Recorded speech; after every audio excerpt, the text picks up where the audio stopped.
guys, it's Kaden ASMR. It's my first ever video on the channel. I just started it.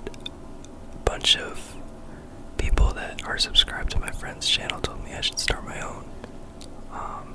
Had a bunch of different prerequisites before I could. I got them all taken care of, and now I'm ready to start my own. You guys are definitely gonna have to let me know what I should do or how I can improve, because those are big things for me. But all I really want to do is make you guys relax, so we can start the day out light. Maybe a couple of tapping sounds, maybe a story. Nothing too crazy today, because I have absolutely no idea what I'm doing.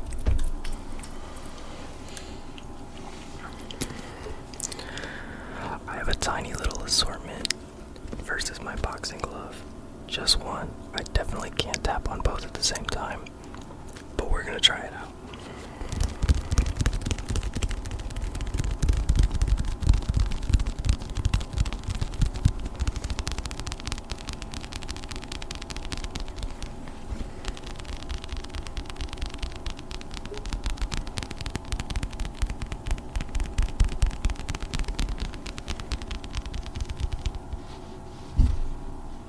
Oops.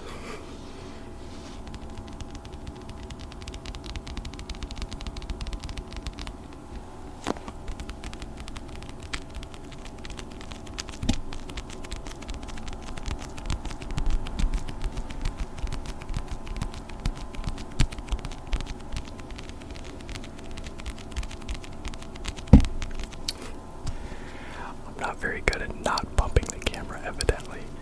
And also, I don't know how to edit, so one take or no takes, guys.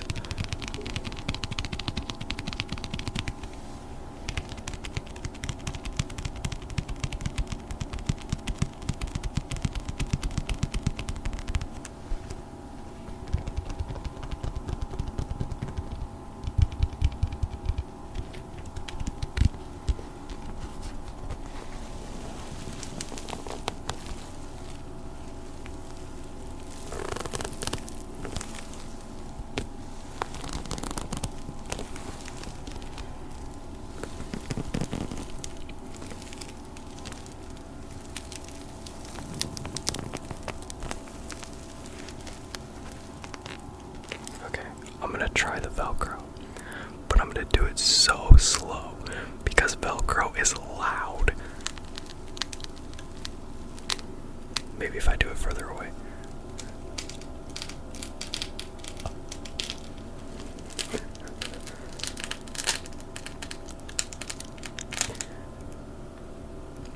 It sounds like bombs going off, and I'm going so slow.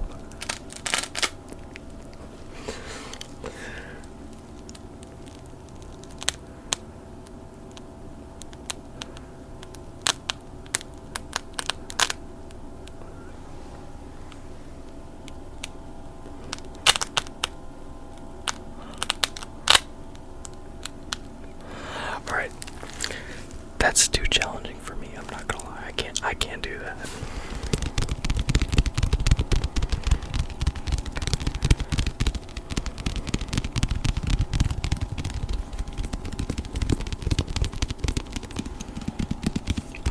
Big shout out, Boone ASMR. By the way, I started on his channel.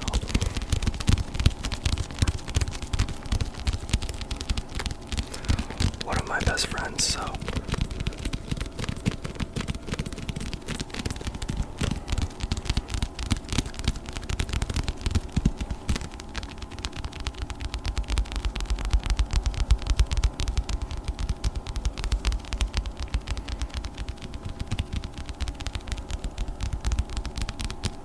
alright, I'm tapping out the boxing glove.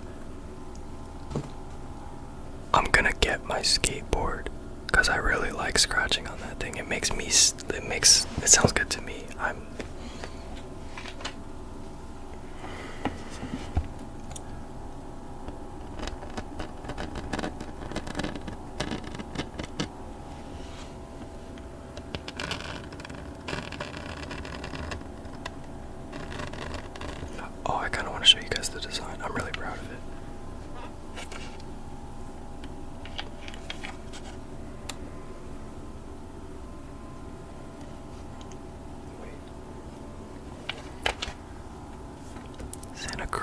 Santa Cruz.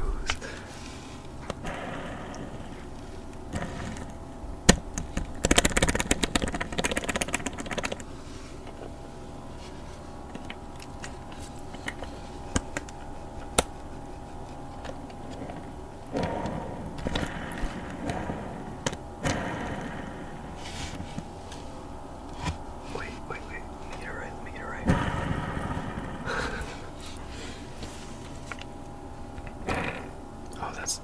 Oh, that bearing is really dead. Did you see that? Oh, I gotta change that out. Still. As it turns out, there's not only one dead bearing on the skateboard.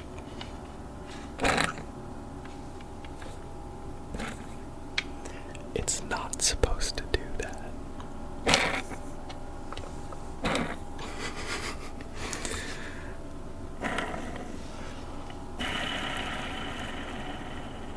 I think this is the only good one left.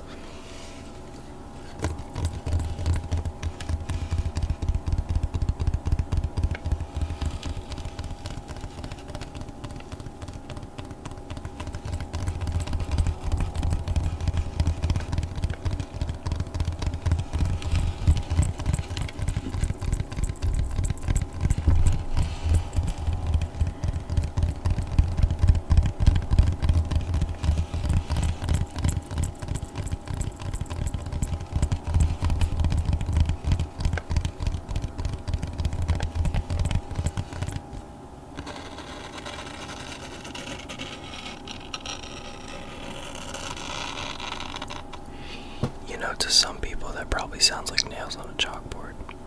I'm really sorry about that. But maybe to some people, they really like it. You know, it all just depends, person to person. And you can't really please everybody. But you can try your best. Always shoot for making the most people happy, you know?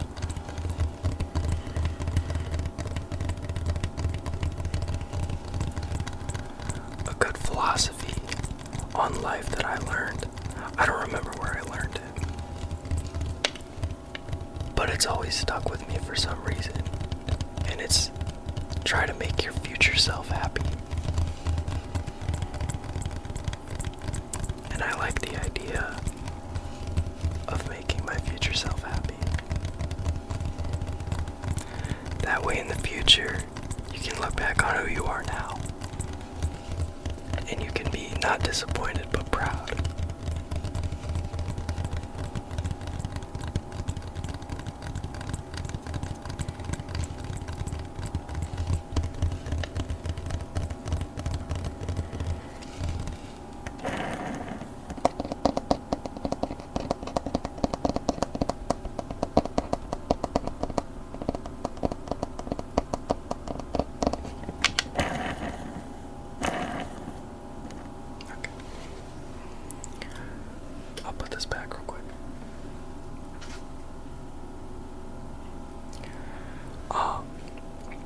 I think what I'm gonna do is tap on the keyboard. I just unplugged it. I don't know if you guys heard that or not. I'm so sorry if you did, but it shouldn't have been too loud.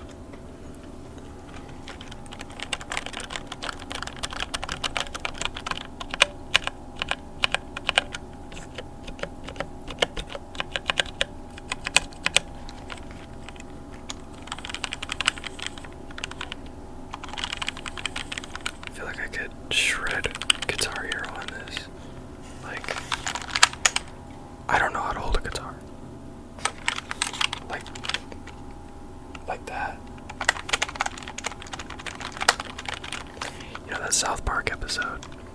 It's like, he has a Guitar Hero guitar, and there's no music, he just and he still hits every note.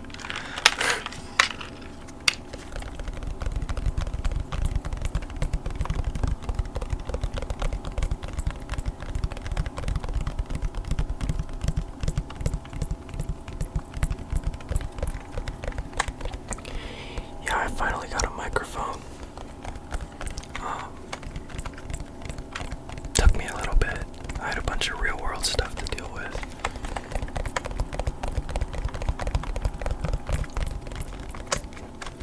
We all do, it's okay.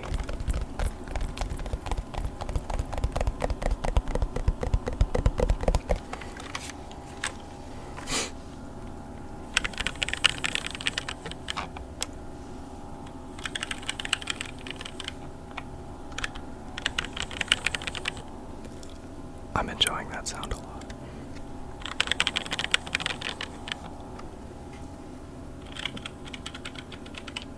Oh my gosh, it looks like we're at like a lunch and I'm just holding my phone up to you like, hey, smile. Alright, I'm done.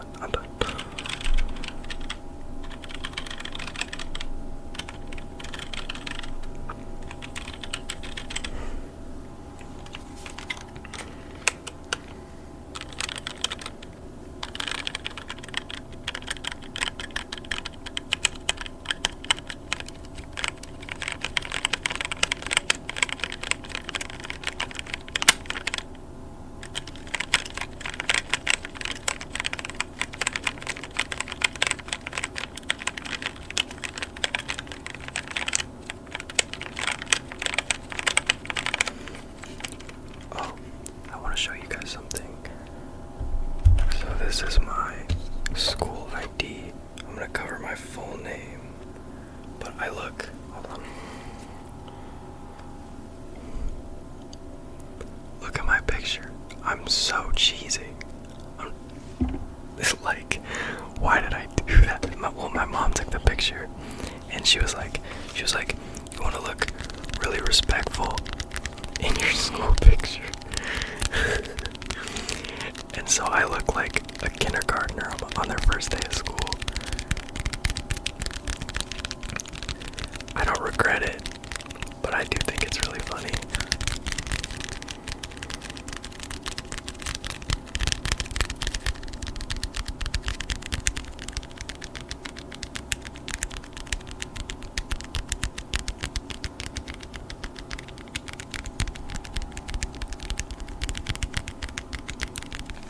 I think my favorite storybook of all time is Goodnight Moon.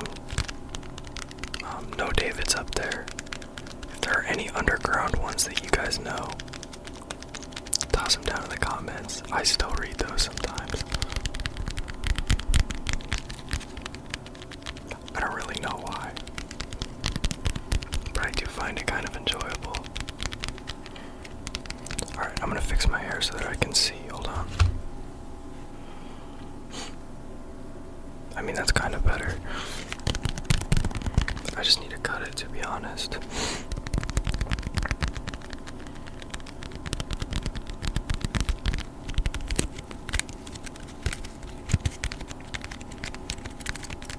Okay. Next up,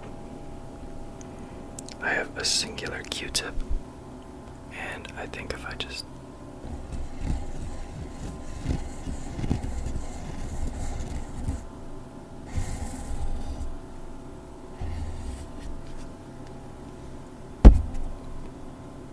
I'm so sorry. I did not just mean to knock you upside the head.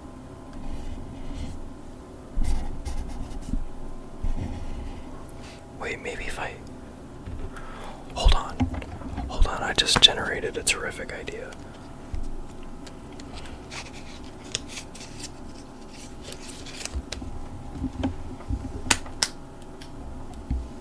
Okay, Quick Trip gift card. School ID.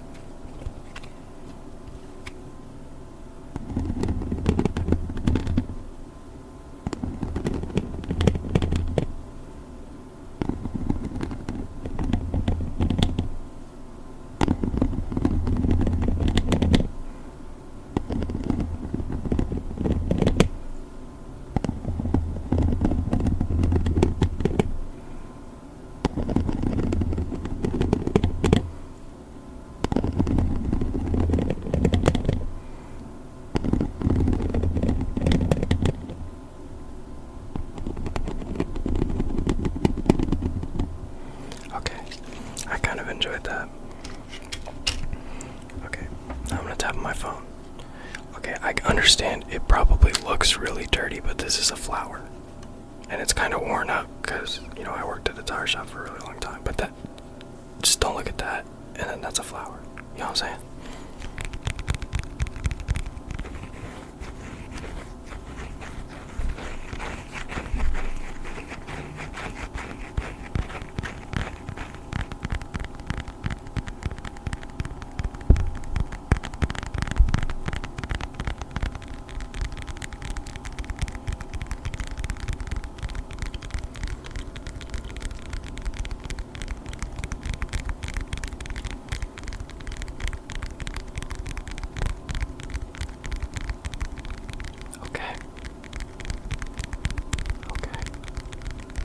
I like the sound my phone makes. Okay. Now I have my chain.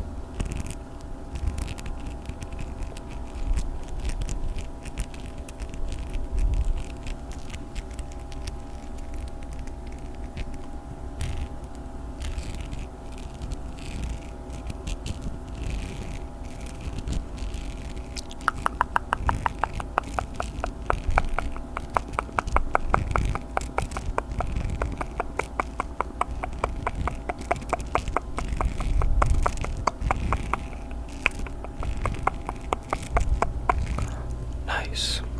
Alright. Brief intermission because I need some water.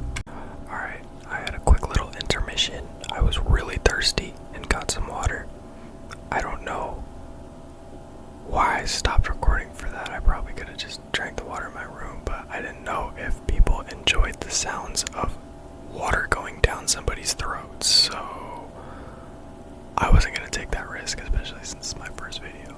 The clasp is not, no, I pulled it the wrong way.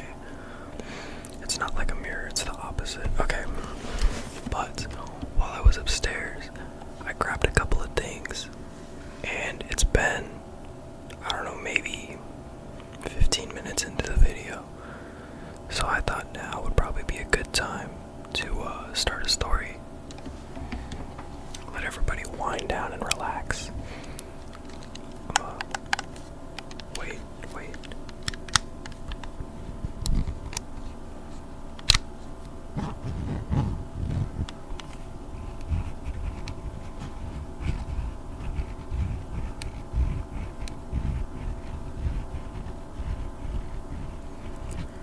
The Xbox Elite controller was not worth $250.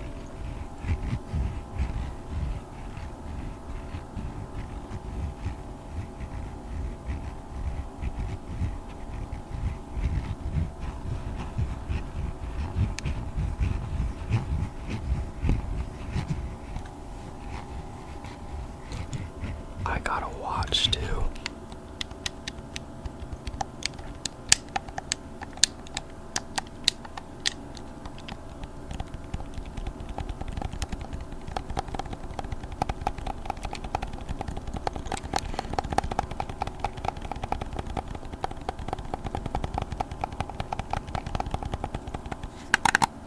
That was really loud. I'm so sorry. I didn't know it was going to be that loud.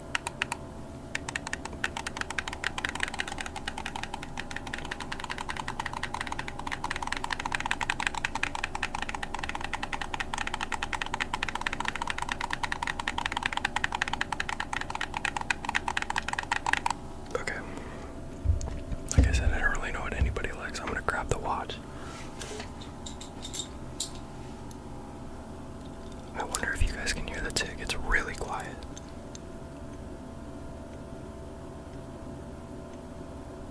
I don't know.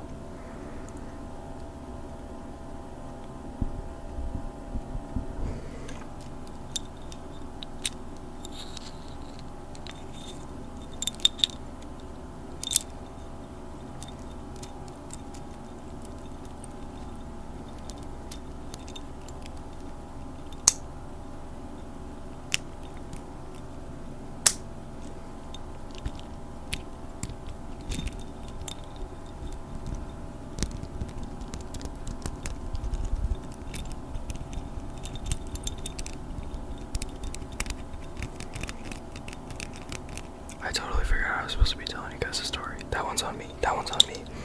But I need something good to like tap on to accompany me with the story. So I'm gonna go with styrofoam. Nobody ever goes wrong with styrofoam. weird. It's like not normal stuff. I don't know. Here, ready?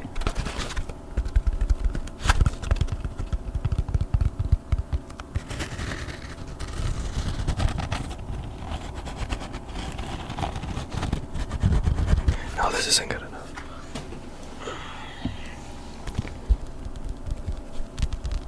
Oh, this is. You can always count on the boxing glove. I don't know if you can see it or not, but they're Venoms. Pretty solid brand.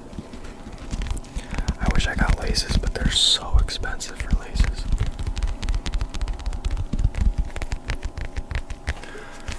Alright. Once upon a time, there's a man named Tony, and he lives in the good old Big Apple.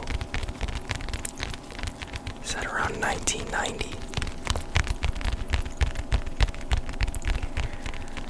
Tony is very resourceful and saves money in every aspect he can.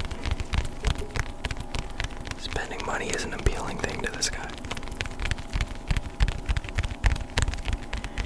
He takes a bike to work. Doesn't even take the subway. He takes a bike to work. Pedal bike, good old fashioned. And you know, he's living it up. A saving mentality is a pretty good one to have. Now one day, Tony gets a wedding invite from his best friend all throughout grade school and high school. And he really wants to go. The only problem with him going is that the wedding is 3 states away. Now this wouldn't be that big of a problem, except Tony hates spending money. So he cooks up an idea in his head and says, I think I can make it with a pedal bike if I start the trip 2 weeks in advance. And after really thinking it out, he sets off on his journey.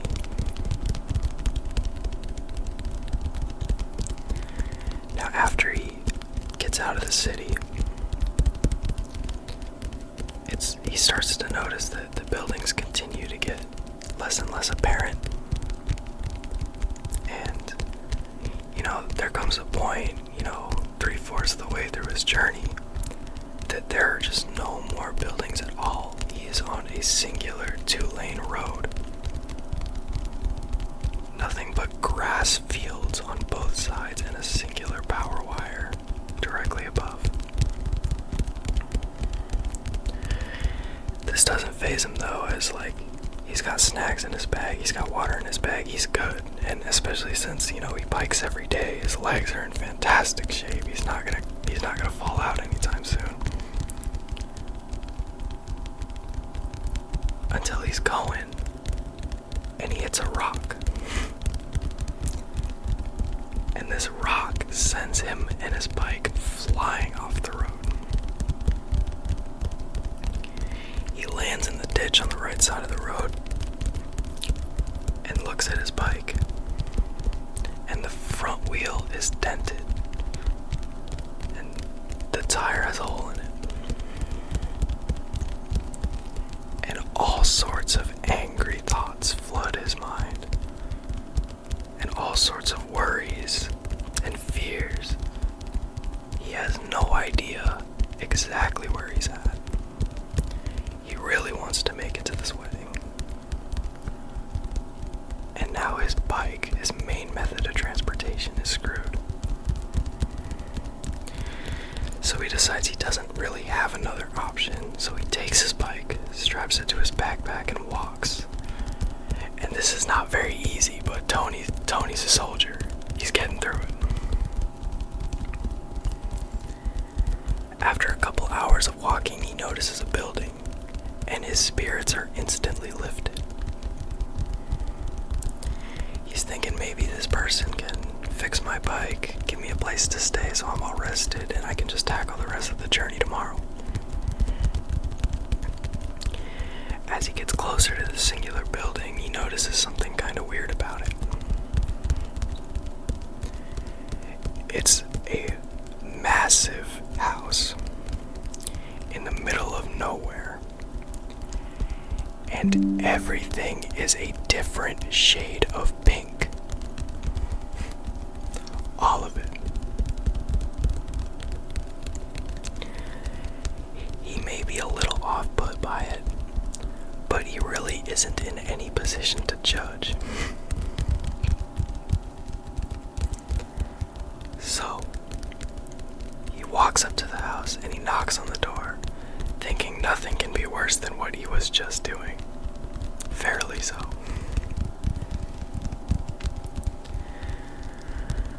A very, very short man, about 4'5", answers the door. He's got a big beard that goes all the way down here. And he looks kind of like a leprechaun. He's just not wearing green, he's wearing a black suit. So a super sharply dressed leprechaun. And he's overjoyed. He's all up in Tony's face talking about, "We never have any visitors here. So excited, what brings you here?" Now Tony is just happy that this guy wasn't a nut job. And he tells the man, he's like, "Yeah, my bike is broken and I really need to not be walking anymore." And the man says, "Okay, I can give you a place to stay for sure. I have a garage and I'll fix up your bike for free. It's totally fine." And Tony is overjoyed to hear that, because that is exactly what he needed. But the man says, "Let me give you a tour of the house, that way you don't get lost, because this house is huge." And the first thing Tony notices as he steps inside the house is that just like the outside, everything is pink. Door after door, hallway after hallway, it's all pink, and he is starting to get a little more skeptical of it, because why is it all pink?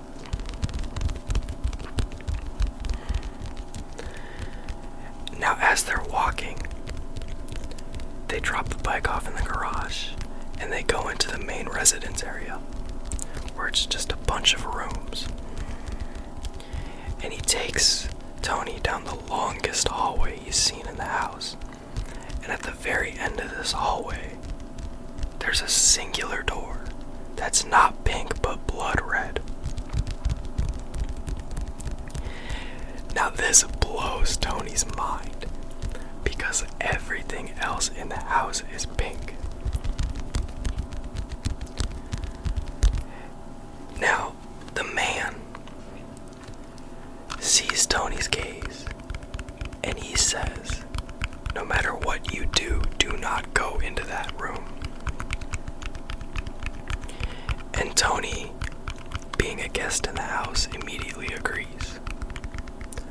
But the problem here is that humans are a curious species. So, Tony gets showered, he gets his food, thanks the man, and gets all ready for bed. Has his warm glass of milk. Now, as he's laying in bed, he keeps tossing and turning, and the curiosity about that single blood red door is just absolutely tearing him up inside. And he finally decides, against his better judgment, to go into the room, because clearly something is up. Now, he gets to the room and he opens the door, and in the room, instead of the brightly colored pink wallpaper and carpet that was in the hallway before, this room is torn apart. There are claw marks in the wall. It is a terrible rusty gray color, and it looks like this room has been the only room to not get any treatment at all since the building of the house. And in the middle of the room, there's a cage. And in that cage is a little monkey. And 1,000 different thoughts flood Tony's mind. Why is there a monkey in a cage in the only disgusting room in that beautiful, massive house? And he just decides he's gonna open it. This poor monkey, what is he doing in the cage? He walks up to the cage and opens the door. And instantly this monkey goes from tame and adorable and docile to an absolute frenzy. He is punching the walls, he's jumping onto the ceiling, he's making a ton of noise. He's just being an absolute demon. And Tony is noticing that this monkey is slowly growing in size.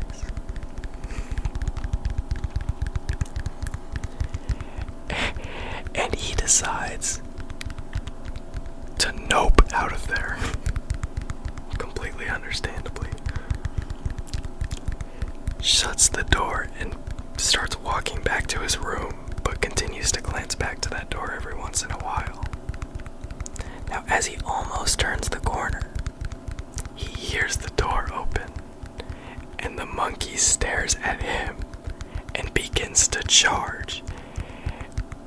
And this man, Tony, his heart rate spikes, and he Usain Bolts as far and fast as he can go. He doesn't even care where he's going. He's just running from this thing. And the worst part about it is that every time Tony looks back while he's getting chased, the monkey gets bigger. And he's running and running and running, and the monkey is catching him slowly but surely and growing in size faster and faster. The monkey is tearing everything up. He punches doors in, just flying by for absolutely no reason. This thing is a force to be reckoned with. And as he's running, he makes a left. And Tony sees a dead end. And he runs all the way to the end of the dead end because there's no other way he can go. And the monkey, sensing that he's trapped, starts to slowly approach him while continuing to grow. Now this monkey knows he's won, so he starts putting on a show, tearing apart everything in there with ease. It is scary how strong this monkey is. And he walks right up to Tony, looks him in his eyes, pokes him in the chest, and says, "You're it." The end. I love that story so much. But I think I'm gonna call it for today. Let me know if you guys liked it, if you want more stories, more tapping, whatever you want. I had fun making this, so, I'll do whatever within reason. I hope you guys are relaxed. I hope you had a good time. And I hope to see you again. Have a great day, or night, or morning, or there's endless ways to have a good life. There you go. That works. I'll see you guys later.